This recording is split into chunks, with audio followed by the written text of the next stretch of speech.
तो प्रॉफिट त्यांना आलेला आहे, त्या प्रॉफिटच्या आधारे तुम्ही इकॉनॉमी चांगली आहे म्हणू शकत नाही आहे. मग ते दाखवतात स्टॉक मार्केट. आता स्टॉक मार्केटमध्ये फक्त 30 कंपन्यांच्या जोरावरती सेन्सेक्स ठरतो. छोट्या ज्या आहेत म्हणजे मीडियम आणि स्मॉल स्केल इंडस्ट्रीज, ज्याला आपण MSME म्हणतो, MSMEची वाट लागलेली आहे. MSME म्हणजे मध्यम आणि स्मॉल इंडस्ट्री जे आहेत छोटे, त्यांचा धुव्वा उडालेला आहे. त्यांना कर्ज फेडता येत नाही आहेत, त्यांच्या कंपन्या बंद पडत आहेत, त्यांना कामगारांना पगार देता येत नाही आहेत, अशी MSMEची अवस्था आहे. आणि MSMEची अवस्था ते बिचार, त्यांचा आवाज नाही, त्यांचा मीडियामध्ये कॉन्टॅक्ट नाही, त्यांचं कुठे ऐकू येत नाही आपल्याला. पण MSMEची अवस्था आणि सेन्सेक्स ह्याचं गणित बरोबर नाही, ते गोष्ट बरोबर नाही. सेन्सेक्समध्ये MSMEची अवस्था आपल्याला दिसतच नाही. आणि त्याच्यामुळे काय होतं की एकूणच सगळी अशा अर्थव्यवस्था झाली की त्याच्यातला जो मनुष्य प्रत्यक्षात ज्याच्याकडे काहीतरी आहे साठेबाजी करायला किंवा पैसे फिरवायला, जी ताकद त्याच्याकडे असेल, तो त्याचा फायदा घेऊन त्या फायद्याच्या आधारे महागाई घडते.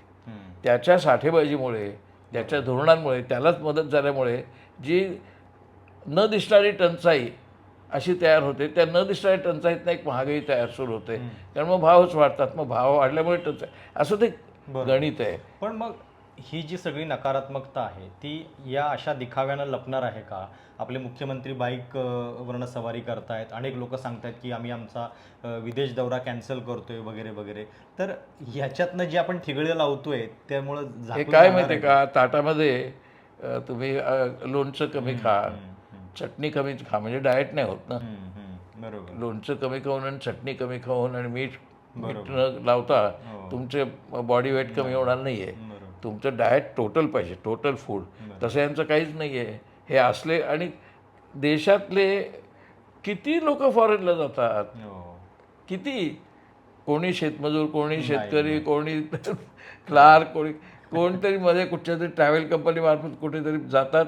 ते वर्षभर सांगत बसतात की आम्ही अशा ठिकाणी जाऊन आलो, 5 वर्ष सांगतात, कारण त्यांना ते परवडत नसतं. त्यामुळे तो एक छोटासा वर्ग आहे.